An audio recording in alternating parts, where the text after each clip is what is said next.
السلام علیکم جی، میں ہوں کرن ناز۔ سال نو آپ تمام لوگوں کو بہت بہت مبارک ہو۔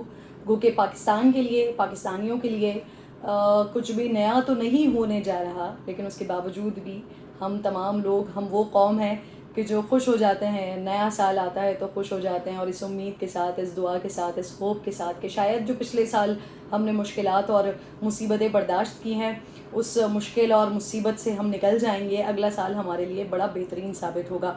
لیکن جو ہمارے جو زمینی حقائق ہیں وہ تو کسی اور طرف ہی اشارہ کر رہے ہیں۔ جو پورا سال ایک سیاسی عدم استحکام رہا، معاشی عدم استحکام رہا، مہنگائی کا برا حال رہا، وہی سب کچھ اگلا 2023 دکھائی دے رہا ہے۔ آج 2023 کا پہلا دن ہے، 1 جنوری ہے، لیکن نہ حکومت کے ان کے کسی انداز میں کوئی فرق ہے، نہ اپوزیشن کے کسی انداز میں کوئی فرق ہے، نہ کوئی اور جماعت یہ سوچ رہی ہے کہ جی ہم نے پاکستان کے لیے سوچنا ہے، ہم نے پاکستانیوں کے لیے سوچنا ہے۔ جب ہمیں ووٹ چاہیے ہوتا ہے، جب حکمرانوں کو ووٹ چاہیے ہوتا ہے، الیکشنز میں جانا ہوتا ہے، تو ان کی باتیں یہی ہوتی ہیں کہ جو بھی کچھ ہوگا وہ عوام کے لیے ہوگا۔ لیکن جب وہ اقتدار میں آ جاتے ہیں تو پھر عوام کے لیے چھوڑیے، اپنے کیسز سے ریلیو اور اپنے معاملات کو سیدھا کرنے تک ہی ان کی سیاست رہ جاتی ہے۔ اس وقت جو ہمارے حالات ہیں، بہت سارے لوگ کہتے ہیں کہ جی آپ مہنگائی پہ بات نہیں کرتی، حالانکہ اتنے پروگرامز میں مہنگائی پہ کر چکی ہوں اور کر بھی رہی ہوں، اور آج بھی اسی حوالے سے بات کرنے جا رہی ہوں کہ اس وقت سچویشن ہماری اچھی نہیں ہے، اور صرف اللہ سے ہی دعا کی جا سکتی ہے کہ اللہ تعالیٰ کوئی معجزہ کر دے تو شاید صورتحال بہتر ہو جائے۔ ویسے تو ہمیں کچھ اس طرح کا دکھائی نہیں دے رہا ہے۔ سلسلہ کیا ہے جناب والا؟ شہباز شریف صاحب جو کہا کرتے تھے کہ عوام کو ریلیف دینے کے لیے مجھے اپنے کپڑے تک بیچنے پڑ جائیں، میں وہ بھی بیچ دوں گا اور اس کے بعد عوام کو ریلیف دوں گا۔ لیکن ابھی حالات یہ ہیں کہ عالمی مارکیٹ میں پیٹرول کی قیمتیں کم ہو گئی ہیں، لیکن ہم اسی بات پر خوش ہیں کہ جی اس وقت جو ہے نا وہ حکومت نے جو پیٹرول کی موجودہ قیمت ہے اسی کو ہی برقرار رکھا ہے، یعنی کہ نہ کچھ کم کیا ہے، اور اللہ کی پناہ اگر بڑھا دیا جاتا تو پتہ نہیں کیا ہوتا۔ تو حکومت اسی بات کا ہی کریڈٹ لینے کی کوشش کر رہی ہے اور اسی بات پر ہی خوش ہو رہی ہے کہ ہم نے 1 روپیہ بھی نہیں بڑھایا، جو پیسے تھے اسی کو ہی، اسی قیمت کو ہی برقرار رکھا ہے۔ اب یہ سب کچھ ہو کیوں رہا ہے اور ہو کیا رہا ہے؟ یہ جو پی ڈی ایم ہے، اس نے عمران خان صاحب کی حکومت کو صرف اور صرف اس لیے گرایا کیونکہ وہ 3.5 سال تک کچھ ڈلیور نہیں کر سکے تھے۔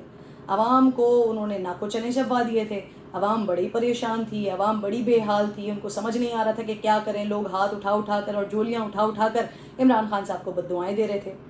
درست بات۔ مریم نواز صاحبہ نے ایک مہنگائی مکاؤ مارچ نکالا، اور اسی طریقے سے بلاول بھٹو زرداری صاحب بھی سندھ سے لے کر کے آگے تک آ گئے اور انہوں نے بھی ایک لانگ مارچ کیا۔ لیکن اس لانگ مارچ کے بعد جب عمران خان صاحب کی حکومت گرا دی تو ہونا تو یہ چاہیے تھا کہ اگلے 3 مہینے کے اندر اندر معاملات اتنے بہتر ہو جاتے کہ جو لوگ عمران خان صاحب کو بددعائیں دے رہے تھے جھولیاں اٹھا اٹھا کر، وہ کہتے کہ ہاں جی بالکل صحیح کیا ان لوگوں نے عمران خان کی حکومت کو گرا کر۔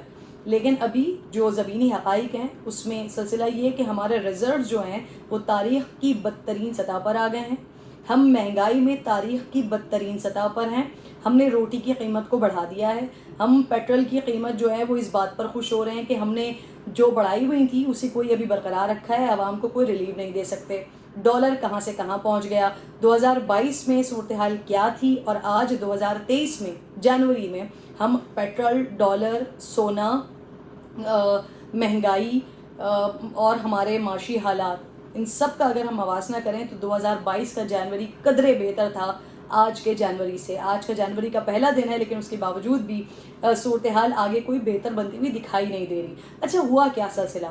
آئی ایم ایف کے پاس تو ہم نے جانا ہی تھا، لیکن جب مفتاح اسماعیل صاحب پہلے ساری ڈیل کرتے رہے، سارے معاملات بناتے رہے، ان کی یہ ہمیں وہ خوشخبری سناتے رہے کہ جی جو بھی ہوگا وہ بہتر ہوگا اور پاکستان کے حالات بہتر ہونے جا رہے ہیں، ہاں فی الحال ہم ریلیف نہیں دے سکتے، ہمیں کوئی سخت اور مشکل فیصلے کرنے پڑیں گے، لیکن اس کے بعد سب کچھ اچھا ہو جائے گا، راوی چین ہی چین لکھے گا۔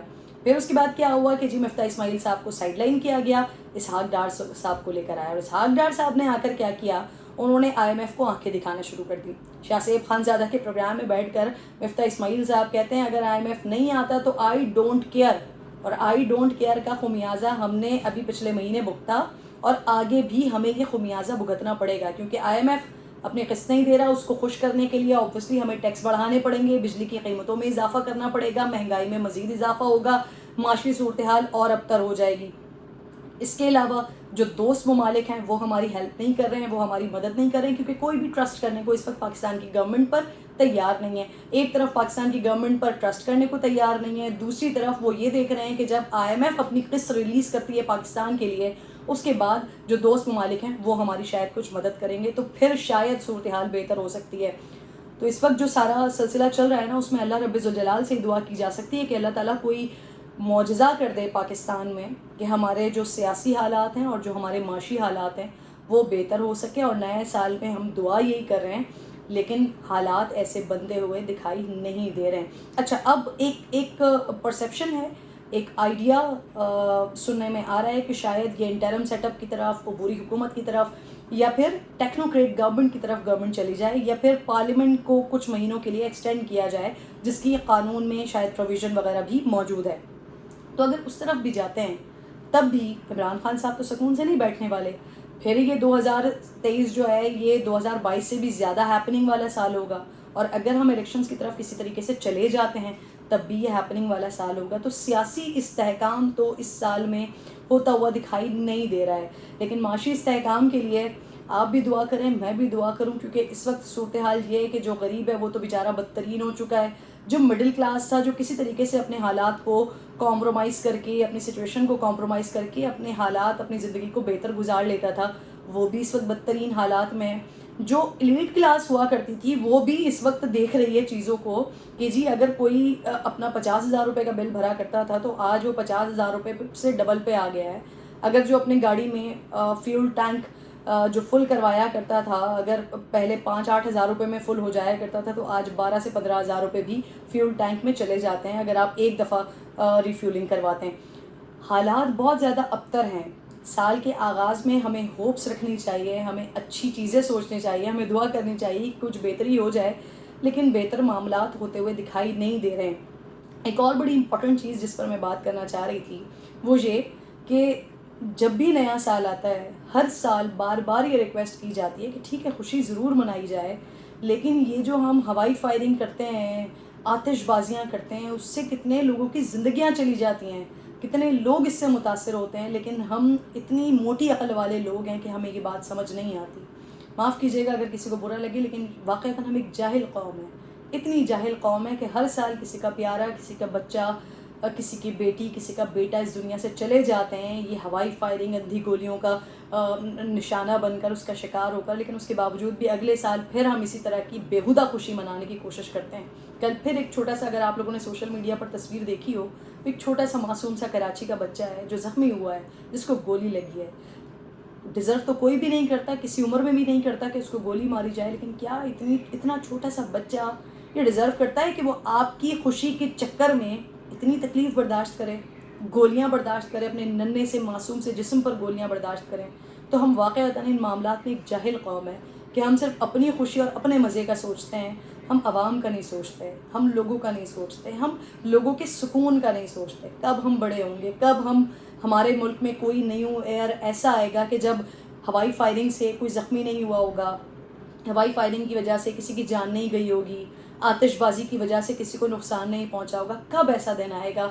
اللہ جانتا ہے کب آئے گا. اگر آپ لوگ سیاستدانوں کے اوپر تنقید کرتے ہیں نا، تو میرے اور آپ کے اپنے قبلے بھی درست نہیں ہیں، ہمارے اپنے بھی انسانوں کے لیے سوچنے والے جو دماغ ہے نا وہ درست نہیں ہے. جس دن وہ درست ہو گئے، جس دن ہمارے اندر انسانیت آ گئی نا، تو یقین کیجئے کہ اللہ تعالیٰ ہمارے حکمرانوں کو بھی بہتر کر دے گا. کیونکہ اللہ تعالیٰ خود اس بات کا وعدہ فرماتے ہیں کہ جیسی قوم ہوتی ہے اس کے اوپر ویسے ہی حکمران مسلط کیے جاتے ہیں.